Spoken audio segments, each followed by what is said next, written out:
CSN 2025 की इस series में आपका फिर से स्वागत है और आज हम जो पढ़ने वाले हैं लीनियर अलजेब्रा का बी पार्ट में आया हुआ क्वेश्चन, जिसमें सिंपली हमसे पूछा गया है कि 2x2 की कितनी मैट्रिसेस होंगी जिनकी रैंक 1 होगी over field of 5। Field of 5 means field with 5 elements. इस क्वेश्चन की जगह मैं आपसे एक और सिंपल क्वेश्चन पूछना चाहता हूँ। अगर आपसे 2x2 की जगह 2x3 ऑर्डर की मैट्रिसेस पूछ ली जाए कि कितनी होंगी 2x3 ऑर्डर की मैट्रिसेस जिनकी रैंक 1 होगी ओवर फील्ड ऑफ 5, तो जिस मेथड से आपने एग्जाम में इसको अटेम्प्ट किया है, क्या इसके लिए वो अप्लाई होता है? क्या इस क्वेश्चन का जवाब आप दे सकते हो उस मेथड के जरिए? अगर आप दे सकते हो इस क्वेश्चन का जवाब, तो मैं कह सकता हूँ कोई आपको इस क्वेश्चन का एक्चुअल में कॉन्सेप्ट पता है। बट अगर आपको नहीं पता है कि इस क्वेश्चन का जवाब मैं कैसे दूं, आपने ये अटेम्प्ट करके आए हो बट आप ये अटेम्प्ट नहीं कर सकते, तो वो हम सीखें कि एक्चुअल में इसका पूरे क्वेश्चन का कॉन्सेप्ट क्या है, हम कैसे टैकल कर सकते हैं इस जैसी प्रॉब्लम्स को। Hi everyone, my name is Anil and I scored all India rank 5 in CSN at December 2024। Welcome to my channel you know mathematics, जहां हम सिर्फ न क्वेश्चंस करते हैं बल्कि उससे रिलेटेड जो भी कॉन्सेप्ट होता है और जो भी टॉपिक होता है उसको डिटेल्स में समझते हैं। ओके, तो बिना किसी देरी के चलिए आज की प्रॉब्लम्स को हम सॉल्व करते हैं। हमारी मैट्रिक्स 2x2 की किस टाइप की दिखेगी? इस टाइप की। ओके, जहां एंट्रीज हमारी कहाँ से आ रही है? अब 5 से। ओके, अब इसकी रैंक क्या होती है? किसी मैट्रिक्स की रैंक क्या होती है? वो एक्चुअल में dimension of row space of A होती है। ठीक है, उसी की इक्वल होती है ना। Row space of A means space generated by rows of matrix A. और ये किसकी इक्वल होती है? Dimension of column space of A. That means column space of A क्या होता है? Space generated by columns of A. ठीक है, तो अब हमसे क्या पूछा गया है कि रैंक 1 हो वो मैट्रिसेस कौन सी होगी? तो इसकी रैंक 1 कब होगी? Rank of A is equal to 1 if and only if dimension of row space of A क्या होगा? 1 होगी। ओके, मैं मान लेता हूं कि फर्स्ट रो हमारी वो है R1, ठीक है, सेकेंड रो है वो है R2। ओके, तो इसकी डायमेंशन 1 कब होगी? रो स्पेस एक्चुअल में क्या है? Row space of A actual में क्या है? Space spanned by R1 and R2। ठीक है, अब इसकी डायमेंशन 1 कब होगी? जब ये दोनों वेक्टर क्या होंगे? Linearly dependent.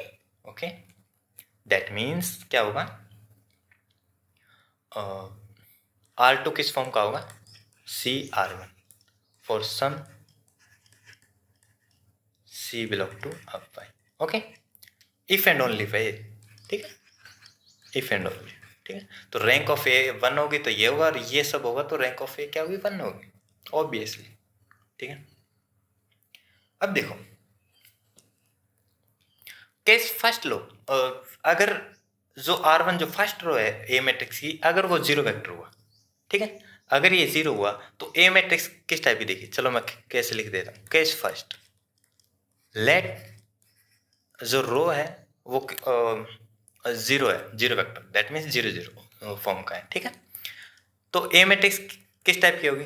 Then A is equal to zero zero इस टाइप की होगी, और यहाँ इन जनरल क्या होगी हमारी?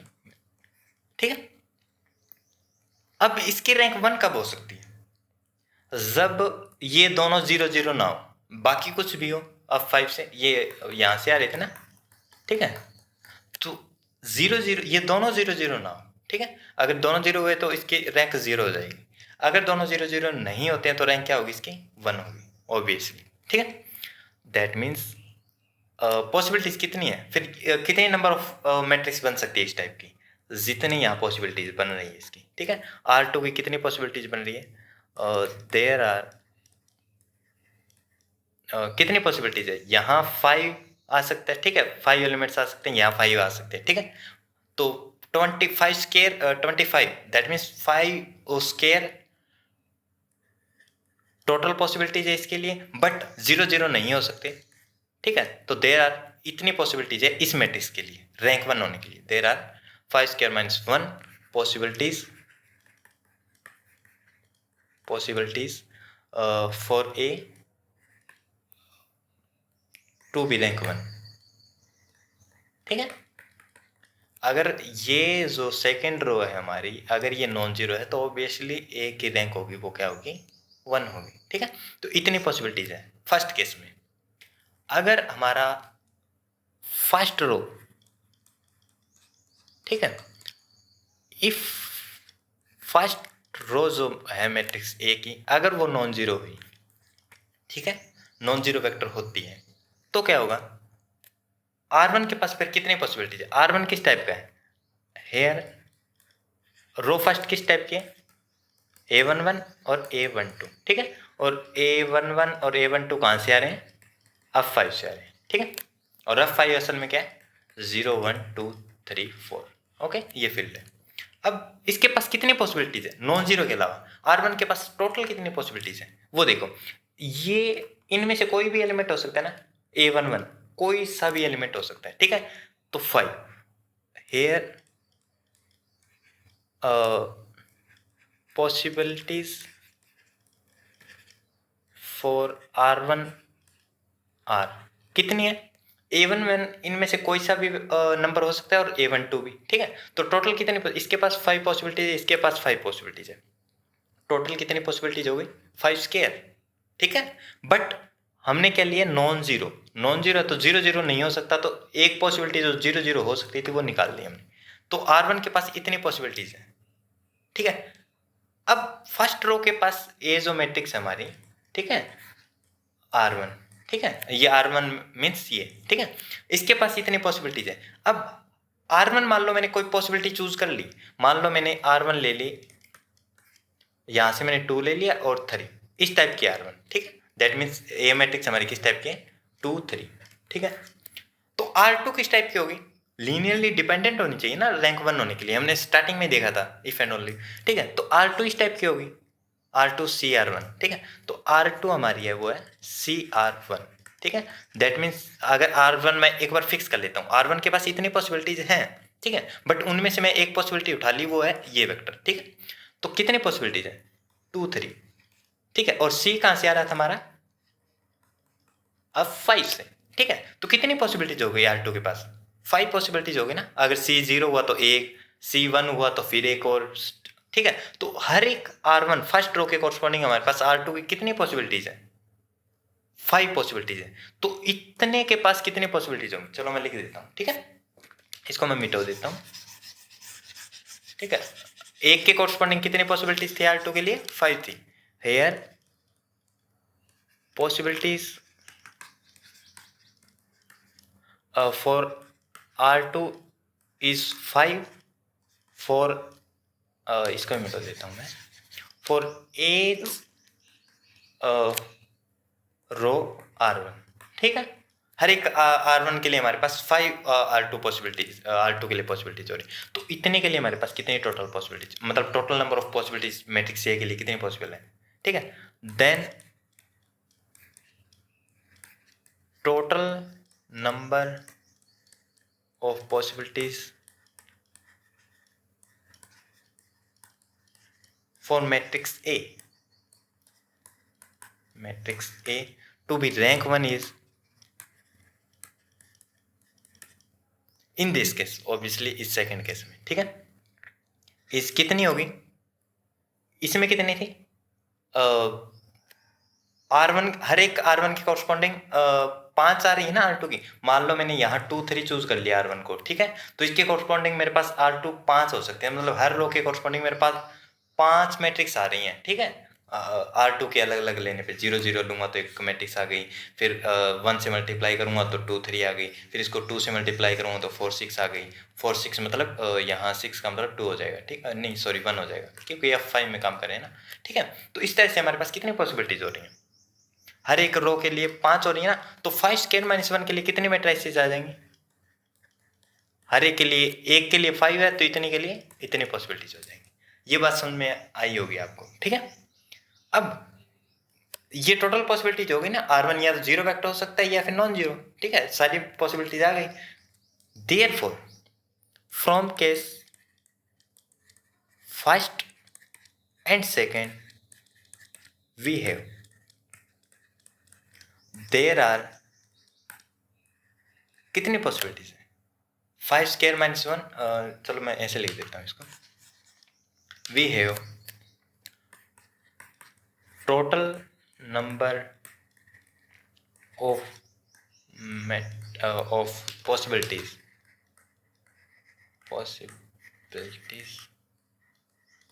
for matrix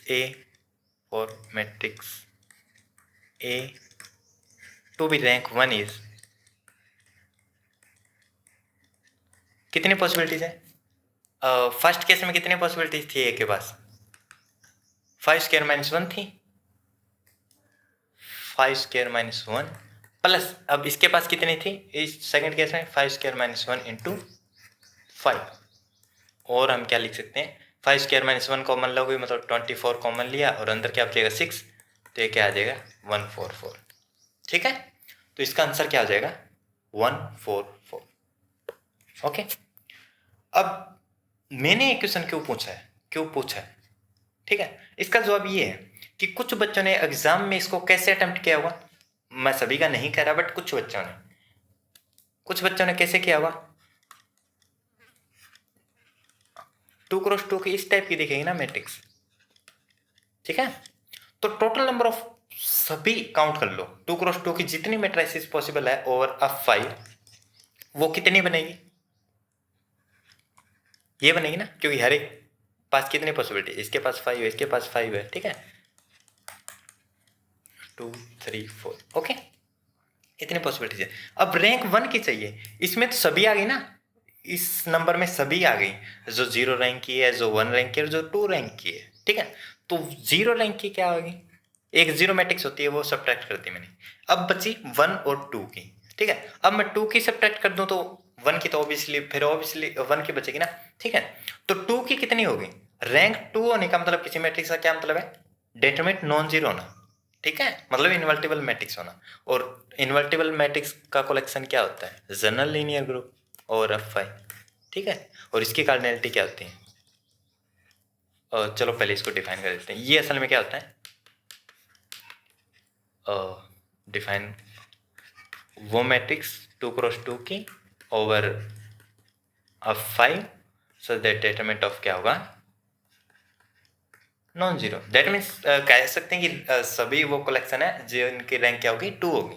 तो इसकी कार्डिनलिटी निकाल लेता हूँ मैं, ठीक है, और मोस्टली बच्चों को पता होता है, ये निकाला होता है, जनरल रिजल्ट होता है इसका, क्या होता है, तो इसकी कार्डिनलिटी क्या आएगी, इसकी कार्डिनलिटी आएगी हमारे पास 5 स्क्वायर माइनस 1 और 5 स्क्वायर माइनस 5, ठीक है, मोस्टली बच्चे जानते हैं इसको, इस कॉन्सेप्ट को, ठीक है।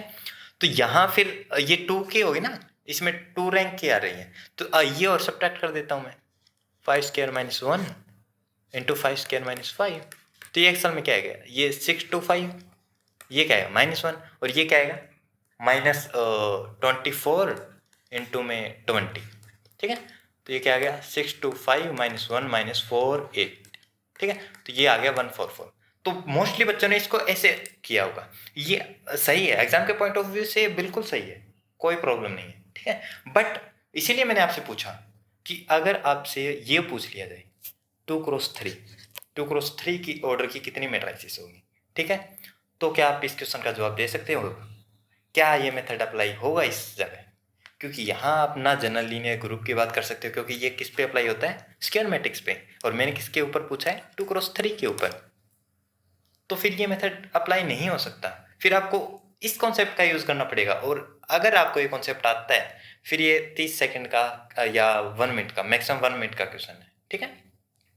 अगर ये कॉन्सेप्ट पड़ता है फिर तो आप फटाफट निकाल ही लोगे, ठीक है। तो इस कॉन्सेप्ट को सीखो आप, ठीक है, और जो हमने डिस्कस किया है, हर एक केस को डिस्कस किया है, ठीक है, तो आई होप ये आपको समझ आ गया होगा। अब चलो 2x3 के निकालते हैं जिनकी रैंक 1 होगी, ठीक है, वो क्वेश्चन हम कर चुके हैं, अब हम क्या निकाल लें, कितनी मैट्रिसेस होंगी जिनकी रैंक 1 होगी, ओवरफिल्ड अब 5, और मैट्रिक्स का ऑर्डर क्या होगा 2x3, ठीक है।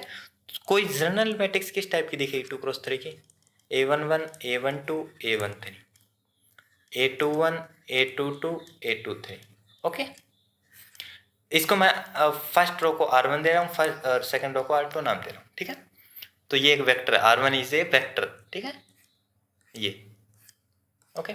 अब इसकी रैंक 1 कब होगी, जब R1 R2 क्या होगा, लीनियरली डिपेंडेंट, ठीक है।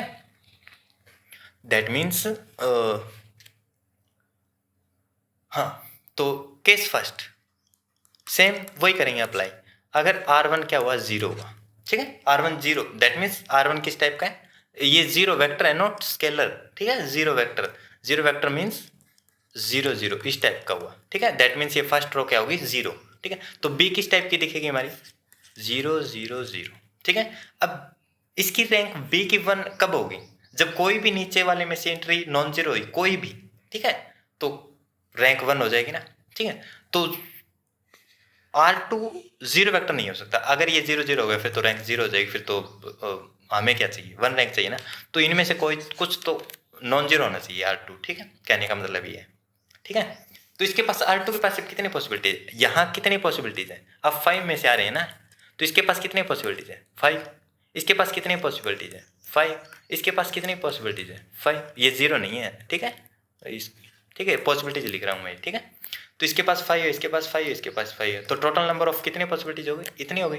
बट इसमें 0 भी आ रहा है, ठीक है, 0 वेक्टर 0 0 काउंट हो गया ना, ठीक है। तो वो हमें निकालना पड़ेगा। तो इतनी मैट्रिसेस बन सकती है जिनकी रैंक 1 होगी और फर्स्ट रो क्या होगा 0 होगा, ठीक है। तो ये एक्चुअल में कितनी आ गई 5 की क्यूब -1, और पिछले में हमने क्या निकाला था 5 स्क्वायर -1, ठीक है। और यहाँ क्या है 5 क्यूब -1, ओके। अब केस सेकेंड, ये क्या होगा R2, अगर ये नॉन जीरो वेक्टर हुआ, ठीक है, मैं डार्क कर देता हूँ वेक्टर से डिनोट करने के लिए, अगर ये नॉन जीरो हुआ तो R1, ठीक है, अगर R1 नॉन जीरो हुआ तो इसके पास कितने पॉसिबिलिटीज है, ठीक है। बी किस टाइप का होगा A11 A12 इस टाइप की है ना, A13, ठीक है, ये R1 है, तो इसके पास कितनी पॉसिबिलिटीज है R1 नॉन जीरो होने के लिए कितनी पॉसिबिलिटीज है, यहाँ 5 पॉसिबिलिटीज है, यहाँ 5 पॉसिबिलिटीज है, और यहाँ लिख देता हूँ 0 1 2 3 4, इनमें से कोई सा भी एलिमेंट हो सकता है ना, यहाँ, ठीक है। तो इतनी पॉसिबिलिटीज है, और क्योंकि नॉन जीरो होना चाहिए और हमने तो 0 काउंट कर लिया ना इसमें 0 वेक्टर, तो ये, ठीक है, इतनी पॉसिबिलिटीज है R1 के पास, मैं इसको ऐसे डिनोट कर रहा हूँ, R1 के पास इतनी पॉसिबिलिटीज है, दैट मीन्स 5 क्यूब -1, ओके। अब R2 के पास कितनी होगी, अगर इसकी रैंक 1 होनी चाहिए, अब यही केस होता है, अगर आपको रैंक 2 की चाहिए तो इसको अलाई से हटाना पड़ेगा, ठीक है, और रैंक 1 चाहिए तो इसको अलाई लीनियरली डिपेंडेंट करना पड़ेगा, दैट मीन्स R2 किस फॉर्म की होगी, किस फॉर्म की होगी CR1 इस टाइप की होगी ना, लीनियरली डिपेंडेंट का मतलब ये है ना, तभी बी की रैंक क्या होगी 1 होगी। अब कोई स्पेसिफिक मैं उठा लेता हूँ कोई रो, ठीक है, मान लो मैंने 2 3 1 उठा ली, ठीक है, मतलब बी मैट्रिक्स मेरी क्या हो गई 2 3 1, ठीक है। तो इसकी रैंक मैंने एक पर्टिकुलर उठा लिया, इतनी पॉसिबिलिटीज R1 के पास, उनमें से मैंने एक उठा ली, एक रो, ठीक है। तो फिर क्या होगा R2 के पास यहाँ क्या क्या पॉसिबिलिटीज है 0 0 हो सकती है, अगर C को मैंने 0 लिया तो, ठीक है, C को मैंने 1 लिया तो CR1 मतलब 2 3 1 यही आ जाएगी, ठीक है, और 2 लिया तो फिर पॉसिबिलिटीज होंगी। तो ऐसे करके हर एक रो R1 अगर मैं उठाता हूँ तो उसके कॉरस्पॉन्डिंग कितनी R2 की पॉसिबिलिटीज है 5 पॉसिबिलिटीज है हर एक R1 के लिए, ठीक है, ये इस टाइप का दिखेगा, और R2 के पास कितनी पॉसिबिलिटीज है 5 पॉसिबिलिटीज है फॉर एच R1, ठीक है, ठीक है। अब R1 के पास कितनी पॉसिबिलिटीज थी, इतनी पॉसिबिलिटीज थी, ठीक है, और हर एक के कॉरस्पॉन्डिंग कितनी आ रही थी 5 आ रही थी, तो इतने के लिए इतनी आ जाएगी, ठीक है। तो टोटल मैट्रिसेस रैंक 1 की कितनी आ गई, इतनी आ गई, ठीक है, और अगर 0 वेक्टर होता तो इतनी आ रही है, ठीक है। तो फिर टोटल नंबर ऑफ मैट्रिसेस जिसकी रैंक क्या होगी 1 होगी, और फिर अब 5 वो कितनी होगी this one plus this one, ठीक है। तो कितनी होगी 5 क्यूब -1 प्लस 5 क्यूब -1 और 5, ओके। तो इसको आप ऐड करोगे जो भी आएगा 5 - 1 कॉमन ले लो 6, ठीक है। तो ये आ जाएगा 124 × 6, ठीक है। तो इस तरह से हम क्वेश्चंस को सोल्व करेंगे, ठीक है। इन जनरल ये हर बार ये जो मेथड है वो हर बार अप्लाई नहीं हुआ, इस बार एग्जाम में हो गया, बट आपसे नेक्स्ट एग्जाम में पूछ लिया जाए 2 × 3 ऑर्डर की तो आप कैसे कर सकते हो। तो ये एक्चुअल कॉन्सेप्ट है, ठीक है। आई होप आपको काफ़ी अच्छा लगा होगा, अच्छे से समझा होगा, ठीक है। और ऐसे ही हर क्वेश्चन के लिए हम जो है CSN 25 का जो पेपर है उसके हर एक क्वेश्चन को हम सोल्व करेंगे और उससे रिलेटेड जो भी कॉन्सेप्ट है उसको अच्छे से समझेंगे, ठीक है। और क्वेश्चन भेजना हो तो हमारा ग्रुप भी है तो वो भी ज्वाइन कर लेना, वहाँ आप अपना क्वेश्चन भेज सकते हैं ताकि हम नेक्स्ट वीडियो में उस क्वेश्चन को डिस्कस कर सकें, ठीक है। तो आज के लिए इतना ही, धन्यवाद।